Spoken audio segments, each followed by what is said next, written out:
going to go there. Please be patient. Hopefully it's going to be good. Okay, so without any further ado, let's see if this works. Okay, first off, what is an option? Right, we're going to kind of go into financial options a little bit, but I'm going to keep the math out of it, okay? But an option is a contract to purchase or sell an asset at a fixed price for a set period of time. Now, in stock markets, a call option, that's in the hope of, you're going to be able to sell it at a higher price. So I can have a set price in the contract, and I want to sell it at higher than the contract price. That's known as a call option. Okay, a put option or short sell is when I have a contract to buy the asset at a fixed price. I sell it the minute I have it, and then I am able to buy it back in the open market and give it back to the person that's there, okay, that I've signed the contract with. So that's a short sell. So either way you can make money. So we're just going to I'm going to go through a simple example of this because these simple examples in the stock market help us understand what developers and real estate professionals and this sort of thing do with options, because there's embedded options throughout the process here. So let's go back to our example of the stock market. I think the price of Amazon is going to go up in the next month. I think it's going to go up substantially. This isn't my real opinion, but Pat thinks the price is going to stay same or go down. So I sign a contract with Pat to buy 100 shares at $32.20, which is the current price of Amazon, right? Sometime in the next 30 days. And so what I'm going to do is I'm going to pay Pat $20 per share in exchange for signing that agreement. Okay, so I'm going to sign that agreement with Pat, and for Pat being, who Pat is and everything else, we're going to have this agreement. So Pat, she gets $20. Okay, so that means Pat gets $2,000. No matter what happens at this point, we've signed the contract. Pat gets $2,000 no matter what, right? For putting those shares, that means Pat can't sell the shares to anyone else for the contract period. Okay, can't sell them, anything like that. So I need the price to go up, or Amazon to go up to at least $3,240 before I can break even, right? So I'm not going to exercise my option to buy until the price reaches at least $3,240. Remember that the price that we're buying at is $3,220, right? So because of that, I'm not going to exercise my option. I'm not in the money. Why would I voluntarily lose money? I've already got $2,000 in the game. So unless I'm in the money, I'm not going to exercise that option, okay? So this is a basic stock market option. I've tried to do away with the math and everything else, okay? So let's say the price goes to $3,300, just to kind of keep going here. And I exercise the option because I'm in the money, okay? So I buy the shares. Remember, the contract is for $32.20. I've already paid the option premium, right? And so then I turn around, buy those shares at $32.20, sell them at $3,300, right? And I'll make $60 a share, or $6,000, right? Now remember, I haven't owned the shares except maybe for half a minute, right? So I bought the shares on the contract. I paid $2,000 to control those shares, right? So think about it this way. If I have cheap credit available, right, I'm going to triple my money, basically triple my money based upon what was paid for that options contract. Remember, I paid $2,000, right? I'm borrowing the money to buy the shares, so I'll pay interest on that, but I'm going to make just shy of $6,000 by exercising the option, okay? And that's the total I'll make. So I will have tripled whatever investment I have in it. And with credit, I can have almost nothing in the deal, okay? So call options are pretty wild stuff. Now, moving directly into how this works for real estate markets, okay? Real estate markets, options contracts on land are pretty much a mainstay for how developers operate, right? Because they want to control the land, they want to control the parcel that they have, right? Until they either get the entitlement process done or other pre-development activities, like they want to make sure they can get the utilities in, survey, topography, environmental, that sort of thing, okay? So they're wanting to make sure that they've got everything set to go before they start, right? So if we think of real estate development process as a call option, so you've got the option on the land, but let's think of the whole process sort of generally as a call option, right? That the developer has to exercise, that the developer will exercise, okay? The problem is the developer, when they purchase the land and they actually purchase it on option, right? They're exercising their option, but they don't know whether they're going to be in the money or not, okay? This is a huge difference between stock options and real estate options, or what's known as real options, okay? This is a very complex subject. You get academic paper, I've got academic papers discussing this stuff. It's really kind of heady, so I'm trying to be simple, okay? So the developer has to exercise a long time before he knows he's in the money, right? But unlike shares, remember, shares, we have the option of a put or a short sell. So I can have what's known as a straddle trade. I can have a call option out there and then have a put so that if I'm not in the money, I can make some money if the price goes down. And I don't have to, I can minimize my risk. I can trade off that risk by taking the opposite side of the trade. Real estate, you can't do that because real estate, it's almost impossible to short sell in the same way you can with stocks, right? So once the developer purchases the land, they're exercising an option. And they're exercising an option to go ahead with the development. And they don't know whether they're going to be in the money at all until the end of near the end of the development process. So this is a hugely risky sort of thing, right? It's very, very risky, okay? That's why developers try to minimize risk where they can. And the idea comes back to, let's get back into real estate here a little bit. I've tried to kind of sort of explain how stock options work just as a background to where we're going here. So if we look, right, if 2020 has taught us anything can happen, we know this, and it's a matter of minimizing your risk. If you're gonna take a risk, fundamental concept in economics, that if I'm gonna take a risk, right, the bigger the risk I'm gonna take, the higher return I'm gonna require, okay? So I want if I'm gonna take a risk, I want a massive return if it's a huge risk. It's like a sort of jumping out of airplanes, if you like, right? People who want that adrenaline rush and everything else, they're adrenaline junkies, jumping out of airplanes and jumping off stuff is a big thing to do, right? That's a big thing to do. So, but the risk is you might die, but the return is some great adrenaline rush, right? Now, looking at me, I'm not going to be doing that sort of stuff, but it's the idea that you take the risk and you get the maximum return, okay? Developers are no different, right? Developers are no different in this. So they have to look at the real estate development process and they have to say, okay, what are my risk and return characteristics in relation to building on a particular site? Remember that we only have one site to work with, or each site has its own characteristics. So the development perspectives in terms of risk and return can get pretty complicated pretty fast. So looking at it in terms of affordable housing, we're going to basically look at an urban growth model. We're going to look at the housing ladder. And then we're going to look at some options pricing issues in terms of the types of development, that sort of thing.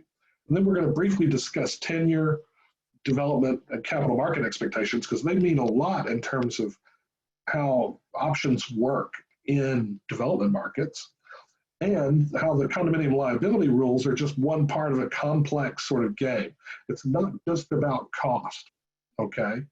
So this presents a conundrum, and we'll get into that conundrum in terms of first-time buyer affordability and price and homes that are priced at a lower end of the market so that people can afford them, because there's a lot of implications for how this works in markets, okay? So let's go with a sort of simplified urban house price curve. Basically, you get more dense development near closer to downtowns, that sort of thing, right? And you tend to have, cheaper land prices and cheaper sort of housing prices and everything else the further out you get, right? So this sort of sprawl, you have the urban area downtown, you're close to work, you're close to all the amenities. The further out you get, the lower priced homes you have, okay? So as your development density increases, the price of the land and everything sort of increases. So that's the general idea, okay? And so as you go further away, you get cheaper priced housing. And one of the things that people tend to do is that they're looking for value, they're going to keep going out, right? They're going to keep going out to try and find more house for their money, cheaper value, and they'll trade off by having a longer commute, fewer amenities that are nearby, but it may suit them given their lifestyle, their family situation, and so forth, okay?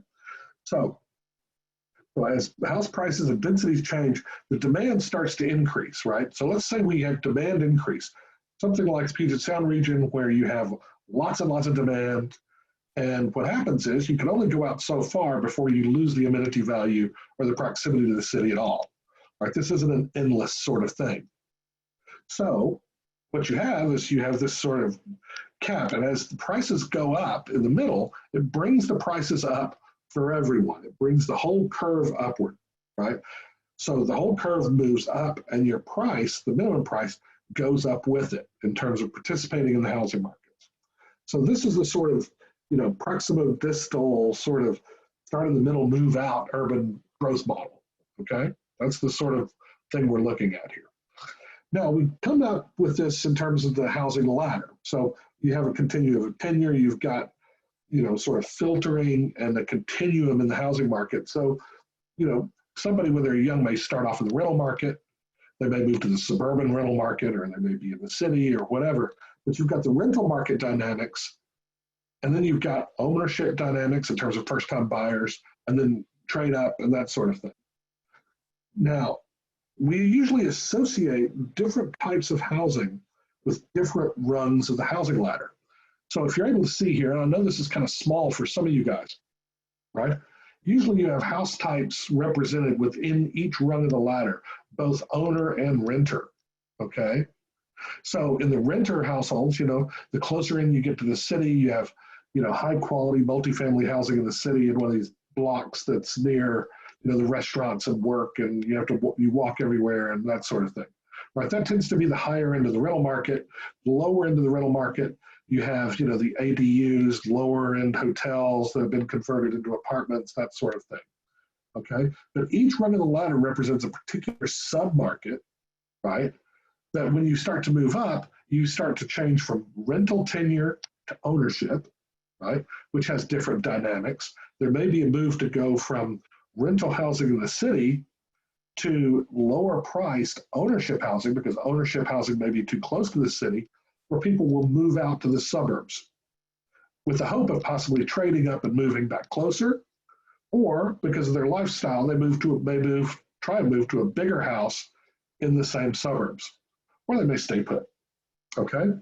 But the housing ladder thing means that they're going to be moving up and then moving back down over time, all right? And as people change houses, right, as people move houses, they're going to be selling their first-time buyer home, or they're going to be selling their mid-range home to move up. And at the same time, that's going to create an option for someone who in the rental market is going to be trying to buy their first home, okay? So it's important that you have that sort of continuum. And this idea that somebody's going to move up or move back down and that there's going to be a house available for them is the concept of filtering, right? The two things that are needed for filtering and for the continuum to work are supply, right? So supply is the big thing here. Now, if we go back to options pricing, let's go back to risk and return, right? So each rung of the housing ladder represents different risk characteristics for developers, okay? And it's not just as simple as reducing construction costs, because you have economies of scale, you have economies of scope, which standard economic theory will tell you, if I can produce a car, let's just say for a car example, if I can produce a car that's cheaper and just as reliable as another car and has the same characteristics, then as a consumer, if I'm going out to buy a car, I'm going to say, well, why am I paying more money for this car? I'll go buy this car, right? The problem is because of the spatial dynamics of real estate and the fact that real estate and housing markets, each property is unique, you don't have the principle of substitution that works the same way. So economies of scale and scope are much less important. One, because you're building bespoke on an individual site that has its own characteristics. but everything is going to be different than, say, your car, where you have perfect substitution. It's a car. It serves the same function of utility. You may have a house in a particular area, but you want to be in a different, you want to be in a particular school district. So you want to be in a particular area. So you want to be near a particular restaurant or employer or something like that. Substitution doesn't work very well. So because of that, your scale and economies of scope don't work very well either, right? So let's move back to the option pricing framework, right? In terms of the price of that house and how much I'm willing to pay, it comes down to, if I'm going to build on a particular site, a developer, if they're going to exercise the option, right, by building on a site now, the price now is what it is. They don't care. They're exercising now, but they're going to have to wait until the price goes in the future. So developers have to anticipate future prices, right? So however long it takes for them to build the development, they have to anticipate what the price is going to be when the development is completed. Not only that, they don't get incremental payments. They don't get to sell parts. They don't get to sell anything like that. In the meantime, they don't get the money until they sell the product. That's it, until they sell that property, right? So that means that development is a binary option, okay? Binary option meaning, I don't know developers that have small cash flow problems. Developers tend to be doing really well, or they tend to be broke. There's not much in between here, okay? So developers that have a cash flow problem, they're trying to build, they're trying to get everything going. And so they're going to try and do it so they get that payout at the end, so they can build what they can build, okay? This isn't to say costs aren't important. This is to say that, you know, developers are going to try and build as quickly as they can because time represents risk, okay? And risk represents cash flow problems, and there's no incremental issues here. They're either in the money or they're not in the money, right? In the money or not in the money. That's the only choice they have, okay? And they don't know whether they are when they exercise. As a result, tenure and density are really important parts here. And remember, if we get tenure and density in an options pricing framework, that's going to have implications for the housing ladder and how the housing ladder works, okay? So, this is my shot at graphics here, okay? I know I'm talking fast. I know I'm talking with some really complicated stuff here, but we're going to try and, you can review the video later, all right? But please stick with my graphics, okay? I put a balloon on stairs here because if you think of market construction and construction type as a set of risks, right? Your lowest risk housing comes from single family detached houses on a suburban lot, okay? Why is that? Well, one, you only have to build one unit, you only have to find one buyer, right? And if you buy several lots or you have several lots, you don't have to build on them. The holding costs for suburban lots and residential land in terms of property taxes and insurance can be quite low compared to other types of development. So you might be able to hold on. So if the market goes down and you think, okay, I've built a few houses here, I have some money, they can get incremental cash flow by selling individual houses. And then if the market goes down, they can hold on to the lots, and then they can turn around when the market starts to pick back up and sell more lots. That's great, right?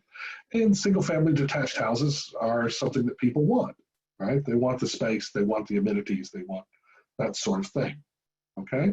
So that's the lowest risk housing in terms of options pricing, because you can build one house, sell it, build the next one, sell it, build the next one, sell it, okay?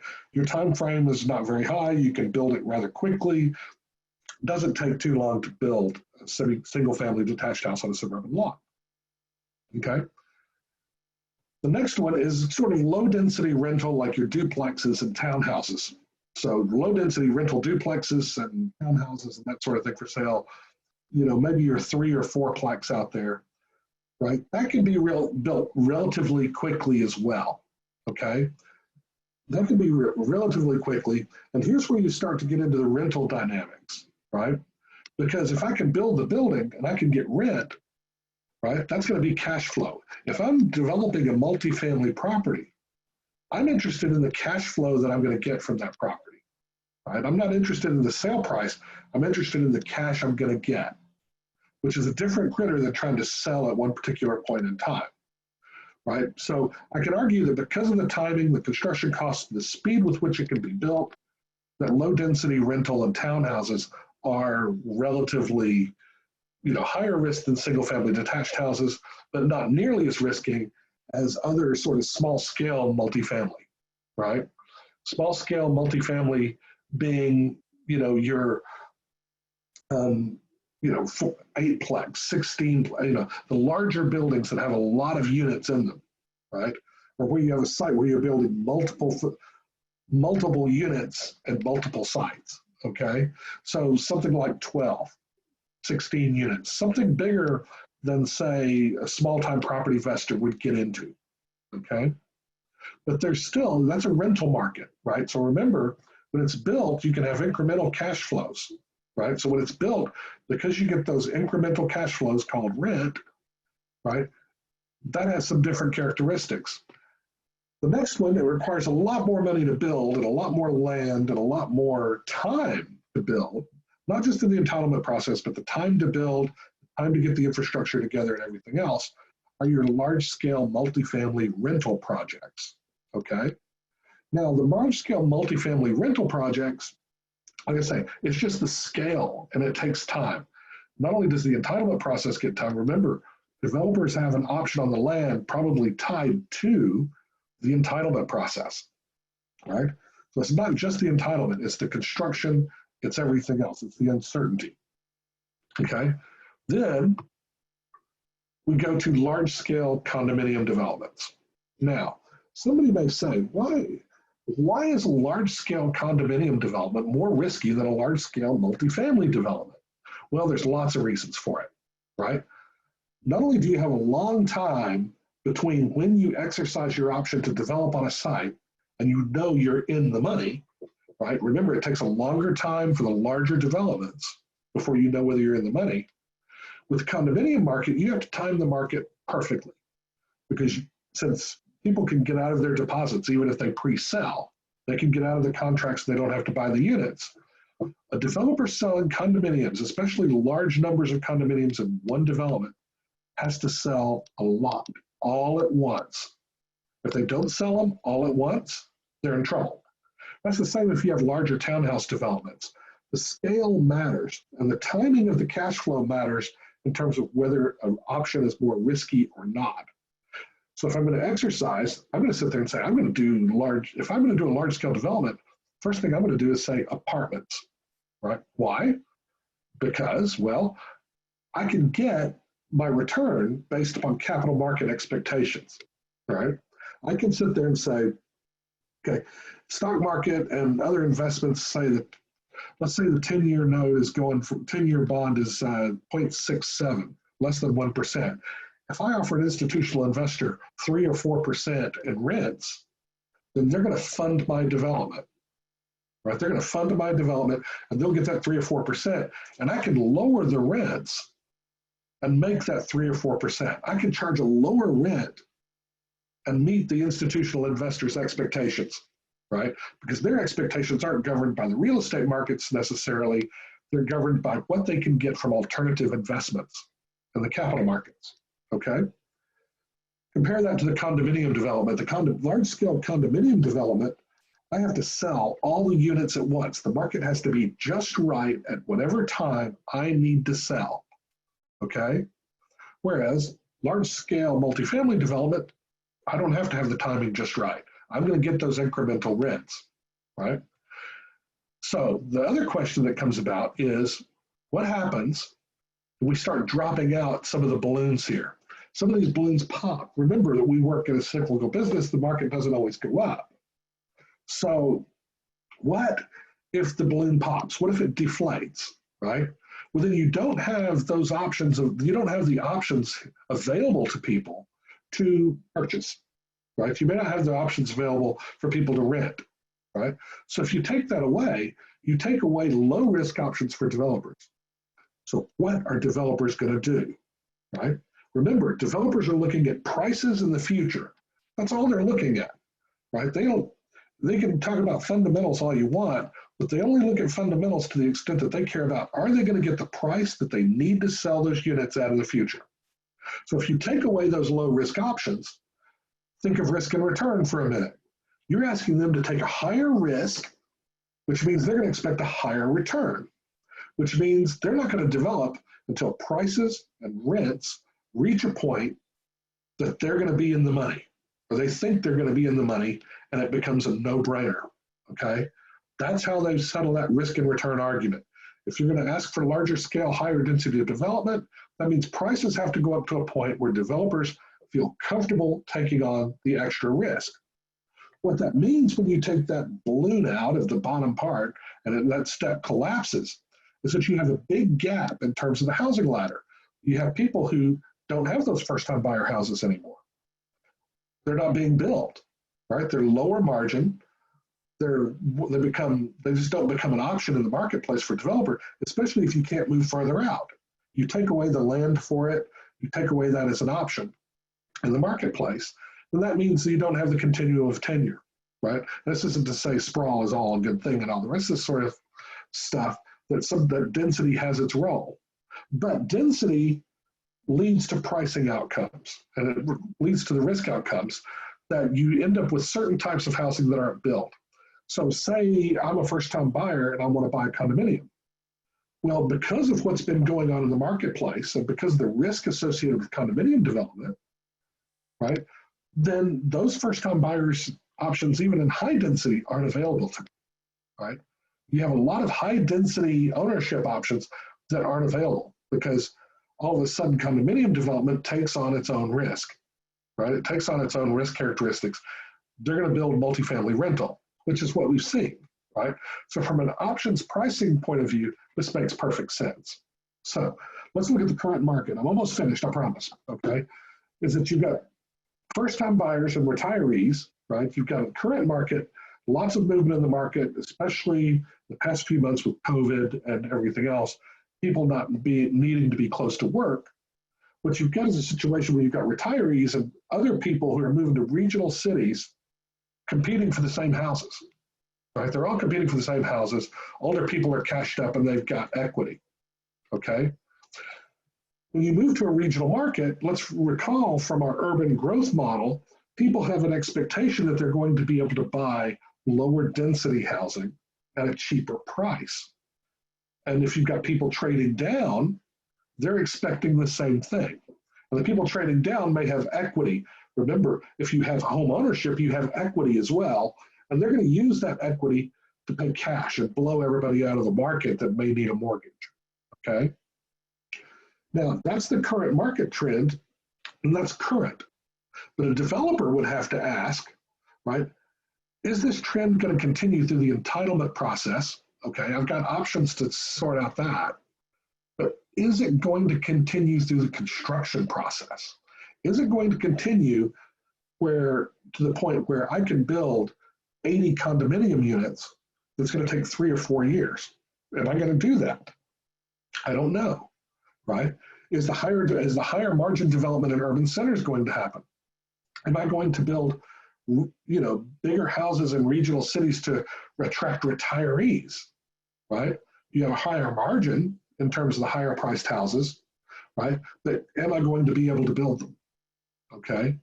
Otherwise, your best bet is multifamily rental housing because you're going to the institutional market who will buy those investments. In fact, it's getting to the point now where you have hedge funds and other large operators buying single family houses to rent out because they see the option value in holding those properties, right? So when you have institutional investment going into single family and they're renting out those single family houses, there's something seriously wrong in terms of how first-time buyer housing comes to be and how people can go from becoming renters to buyers, okay? And when you have those condominiums in there, that's great. That's a way to offset that. And the condominiums in the outer suburban areas, right? So what happens is first-time buyer houses become more risky. They're lower margin, they become more risky. So if you're not creating the risk environment where condominiums can be built in suburban areas or inner suburban areas because of the risk associated with them, and you're competing with capital market expectations, A developer is going to go for the lower risk option and build multifamily, right? And I know you have apartment conversions, condo conversions, all the rest of these things that can help offset, but that's not really an option if you're starting off with a condominium development, okay? So the thing to remember is that prices now and what developers anticipate prices to be in the future are going to determine whether or not there's new condominiums. So you can say they've changed the condominium laws, it's less liability, it's less risk in terms of that, but that's only one part of the equation. Say you make it cheaper to build condominiums. That's only one small part of the equation. What you've got is a timing issue in terms of real options, where a developer has to exercise those options at a fixed point in time right now, and then anticipate what the prices and the market conditions are going to be in the future. And without that, without the developers to be able to take that risk, right, what you've got is fewer home ownership opportunities, right? Unless they're high margin condominiums in inner city areas, you don't have a lot of the opportunities for people to go down the housing ladder to change from renters to owners, but you're going to have a lot more rental options. And rent's going to become more expensive because, as we know, supply can never keep up with demand. Demand can change quickly. It's only when demand goes down that supply can keep up, okay? So that means with no continuum, the housing ladder, no filtering within the housing market, right? How does that match up with the expectation that people have that if they work hard, if they have a professional job, they're going to be able to buy a home? It's getting on the ladder that matters. And real options and options pricing frameworks have a lot to do in explaining what types of construction might be available and how it comes forward in the future. Thank you very much for your time and attention. And I don't know if we're moderated here or not. I believe we are. Yes, I'm happy James, to take any questions you may have. we do have a question. How does this risk and return apply to rural developers mostly working on government projects? Ooh, wow, that's a great question. Well, I'm sure the person who asked it thinks it's great. Well, I hate that phrase.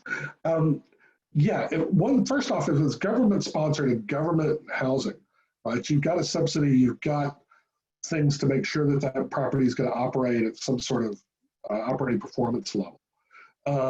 Now, if there's private investment involved in the project, then the developer is going to have their own return expectations based upon how the deal is structured, okay? And so the structure of the deal is very important.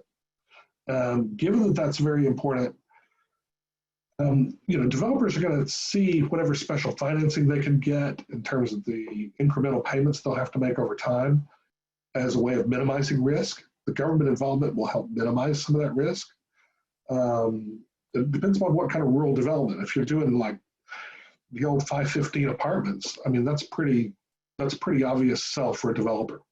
If you're looking at the 502, you're going to have to look at the local market conditions and say, even with the subsidy, does this meet my risk expectations? And that's what you're going to have to ask there. I hope that answers the question. Yes, that's it. We did not have any other questions. So thank you for joining us, James. All those sessions are being recorded and will be available on the platform. Thank you, James. Great. Thank you very much. Have a good day.